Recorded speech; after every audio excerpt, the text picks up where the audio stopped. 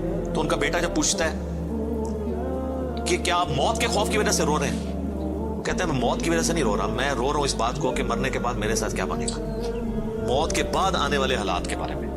یہی تو سر ہم آپ کو کہہ رہے ہیں کہ مرنے سے پہلے اے مسلمان کر لے اس پہ غور, کتابوں کا خدا اور ہے, بابوں کا خدا اور. اچھا ایک اور طریقہ ہے مسند امام احمد میں اس کے ساتھ ہی کہ موت کے وقت جب انہیں گھبراہٹ ہوتی ہے نا تو وہ دیوار کی طرف منہ کر کے زاروں قطار روتے ہیں. تو ان کا بیٹا کہتا ہے کہ ابا جی آپ رو رہے ہیں, آپ کو تو نبی اسلام اتنی محبت کرتے تھے, آپ کو ذمہ داریاں دیتے تھے, آپ نے جنگیں لڑی, آپ نے رومن امپائر کے خلاف جنگ یرموک لڑی, تو حضور کو تو آپ کو بڑی اہمیت دیا کرتے تھے. سر اس پہ آپ ذرا جواب سنیں عمر بن عاص کا. وہ کہتے ہیں اللہ کی قسم مجھے پوری زندگی یہ بات معلوم نہیں ہو سکی کہ حضور مجھ سے واقعی محبت کرتے تھے یا صرف تالیف قلب کے لیے, میرا دل رکھنے کے لیے مجھے کبھی کو پوسٹ دے دیا کرتے تھے. لیکن دو بندے ایسے ہیں جن کے بارے میں دل سے گواہی دیتا ہوں کہ رسول اللہ اپنی وفات تک ان سے محبت کرتے تھے. ایک ابن سمیہ عمار ابن یاسر اور دوسرا ابن ام عبد عبداللہ ابن مسعود.